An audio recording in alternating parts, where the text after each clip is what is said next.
Subhanallah, perbuatan syirik ini teman-teman sekalian, ujung-ujungnya mayoritasnya itu karena duit, masalah duit duniawi saja.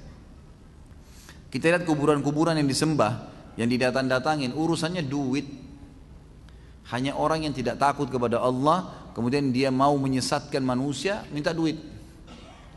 Saya pernah waktu tahun 89, masih SMP, saya belum mengerti apa-apa sebenarnya. Itu tuh masih SMP, saya pernah, artinya masih kanak-kanak sekali. Saya waktu itu masih kelas 3 SMP. Dikirim ke Mesir oleh ayah saya, ada paman saya kebetulan di sana sebelum saya ke Madinah. 1 tahun lebih lah saya di sana waktu itu. Kemudian saya diajak oleh kakak-kakak kelas yang sudah kuliah gitu, untuk keliling Kairo lihat-lihat. Sempat kami datangi salah satu yang didatangi selain piramida, datangin juga masjidnya Imam Syafi'i. Gitu. Ini masjidnya Imam Syafi'i. Kami datang jauh naik bus. Saya juga sudah nggak ingat di mana lokasinya. Yang jelas pada saat itu tiba di masjid tersebut, ternyata masjid itu memang masjid tua dan besar, dan ada di kuburan Imam Syafi'i di sebelah masjid. Tapi sekarang sudah digabung, dibuat bangunan dari gabung gitu. Saya masih ingat benar waktu saya pas diajak ziarah kuburannya. Ini kakak kelas sempat bisikin saya, di sini kita berikan salam aja, gitu kan. Jangan ikutin nih orang-orang penjaga kuburan, biasanya minta-minta duit. Nanti minta, ayo saya bantu doain, mau minta doa apa? Gitu. Jadi mau minta doa apa supaya jodohnya mudah lah, supaya rezekinya apalah. Oke, dan semua ada tarifnya tuh. Jadi kalau minta ini ada tarifnya ini, minta ini ada tarifnya itu, luar biasa. Di kuburan, minta kepada Imam Syafi'i. Itu terjadi, saya saksikan dengan mata kepala saya sendiri nih. Subhanallah, itu dibisikin saya dalam bahasa Mesir, dalam dialek Mesir waktu itu. Kamu saya doakan minta sesuatu sama imam? Saya bilang enggak, terima kasih. Saya sudah tahu kakak kelas tadi saya ini sudah bilang gitu kan. Maksud saya ini senior kami yang lebih dulu datang. Jadi kami cuma datang, tapi itu fenomena yang saya lihat. Dosen, setelah saya pergi ke Madinah, ada satu dosen saya di tingkat 3 kuliah, Fakultas Dakwah waktu itu, Dr. Fahad, semoga Allah jaga beliau. Beliau ini Masya Allah mengajarkan materi yang sangat menarik, akidah, dan suka berikan contoh-contoh yang hidup gitu, yang tepat. Dia cerita, dia bilang salah satu fenomena yang menunjukkan memang syirik ini tersebar selain permainan syaitan juga karena manusianya tamak terhadap urusan dunia. Terjadi di satu kota namanya Tanta. Tanta ini kurang lebih, saya kalau tidak salah ya, sekitar 200 km dari kota Kairo di Mesir. Di sana itu ada satu orang namanya Badawi. Badawi ini sebenarnya tokoh masyarakat, tapi bukan orang yang punya, bukan juga syekh, bukan juga seorang alim ulama yang besar gitu. Tokoh masyarakat. Waktu dia meninggal, gitu kan, ada satu masyarakat di situ yang mewakafkan tanah untuk kuburannya dia. Diwakafin lah di tengah-tengah perkebunan. Biasa saja orang dikubur, seperti jenazah umumnya, orang masih tidak buat apa-apa. Berjalan waktu ternyata pemilik anak turunan pemilik kebun itu sudah mewarisi kebun itu. Maka mereka menjuallah kebun-kebun itu. Sampai akhirnya kuburan ini yang tadinya ada di dalam kebun sudah ada di pinggir jalan. Di pinggir jalan. Dosen saya cerita, dan ini kisahnya masyhur di Mesir. Dia bilang ada 2 orang datang dari kota Kairo naik mobil, kebetulan lewat di kota itu, ban mobilnya pecah pas di dekat kuburan itu. Yang satu lagi perbaikin ban, yang satu ini licik. Dia lihat ke seberang jalan ada kuburan, kuburannya si Badawi itu. Kuburan biasa, orang-orang rupanya pada saat dia lihat 10 menit itu orang ulah lalang, setiap orang lewat berikan salam. Kuburan, sunnah Nabi berikan salam kan. Dia berikan salam kuburan itu. Dia lihat kok banyak orang yang mampir nih, gitu kan. Dia iseng, di situ ada kaleng bekas berkarat, diambil sama dia nyebrang ditaruh dekat kuburan. Terus dia nyebrang ke sebelah, dilihat sama dia dari jauh. 10 menit lagi kemudian gitu. Ternyata dari 10-20 orang yang lewat ada yang taruh duit. Ada yang masukin duit. Dia bilang sama temannya, ini proyek besar nih. Temannya bilang apa? Sebentar, kita ke toko bangunan, beli keramik, beli pagar, wah dilekskan tuh kuburan, bongkar, buat kuburan yang bagus. Pasang macam-macam, pakai kelambu, tulis kuburannya Syekh Badawi. Nggak ada orang yang panggil Syekh orang ini sebenarnya, gitu kan? Syekh Badawi gitu. Taruh celengan. Lihat 3 hari kemudian ditaruh celengan. Dia ini upaya dia sendiri gitu. Taruh celengan. Ternyata hasilnya besar. Ada orang yang iseng, orang yang tidak ngerti mampir taruh duit. Banyak. Sekarang di daerah Tonta terkenal, ya, itu sudah dibangun masjid bisa nampung, data yang saya dapat terakhir itu dengan luasnya lokasi itu sekitar 100.000 orang apa, ya, untuk bisa nampung 100.000 orang. Lokasi itu luasnya, kalau tidak salah masjidnya bisa nampung sekitar 1.000 orang. Tapi kuburan di tengah-tengah masjid itu, dan dibangunnya masjid untuk kuburan itu.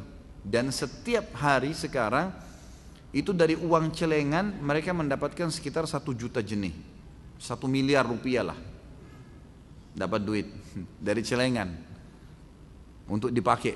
Dia tidak peduli nih orang mau sesat mau nggak sesat, yang penting duit, gitu kan. Seperti itulah.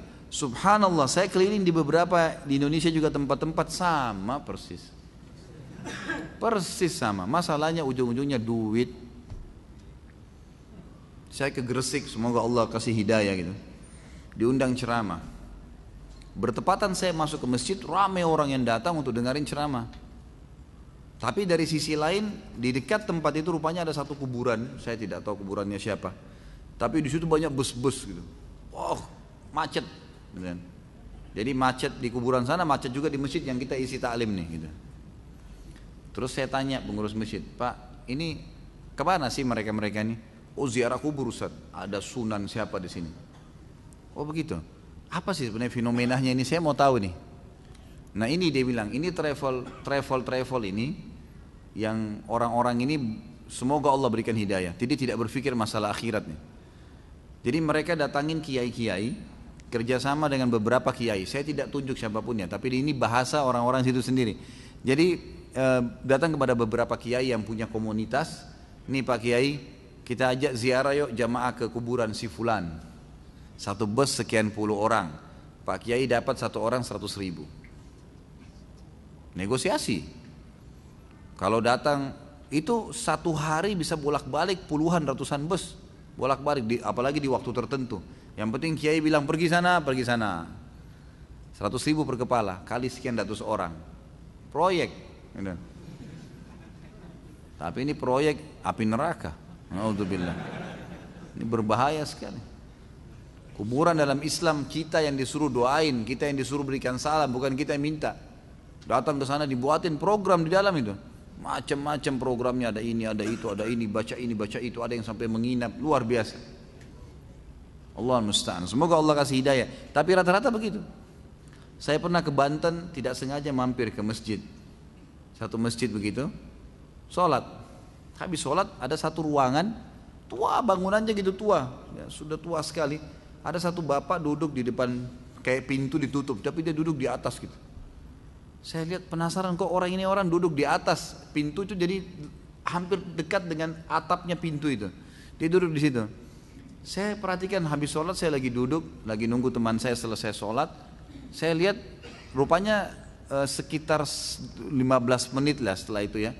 Jadi pintu itu dibuka, ada orang keluar dari dalam 3-4 orang, ada lagi yang masuk 4-5 orang, antri gitu. Saya tanya, teman saya ini kebetulan sudah sering bolak-balik, tapi memang dia belum paham din ya. Kebetulan saya tuh ada hajat. Saya tanya ini apa sebenarnya? Ada apa di dalamnya? Dia bilang ini kuburan Ustaz.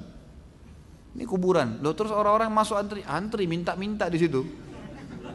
Loh ini yang duduk di depan kuburan apa? Ini yang tukang nampung duitnya masuk bayar, gitu kan? Bayar, sampaikan hajat bayar. Subhanallah, minta sama Allah nggak bayar pergi kuburan bayar, gimana? Hah? Langsung sama pemilik pencipta langit dan bumi, ya Allah berikan, langsung dikasih, nggak pakai bayar, nggak pakai operator, nggak susah-susah gitu. Ini nggak pergi ke situ.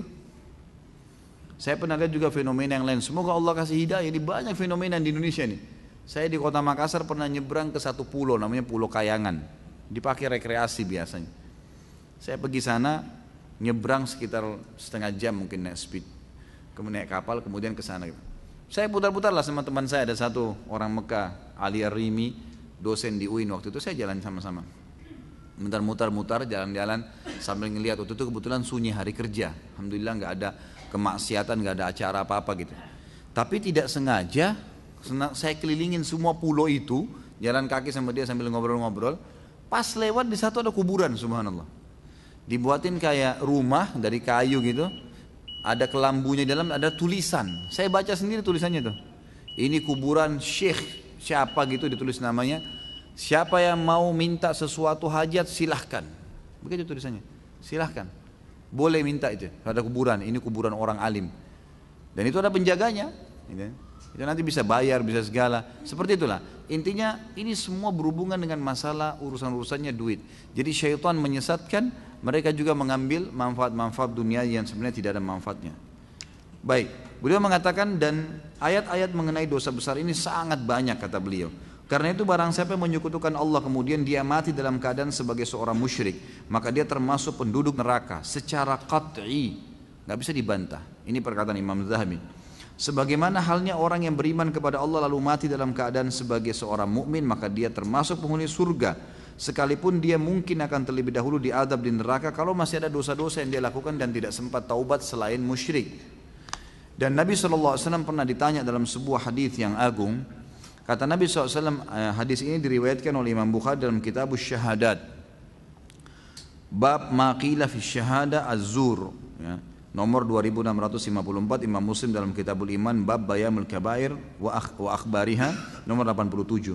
Kata Nabi SAW, ala unabbikum bi akbaril kabair.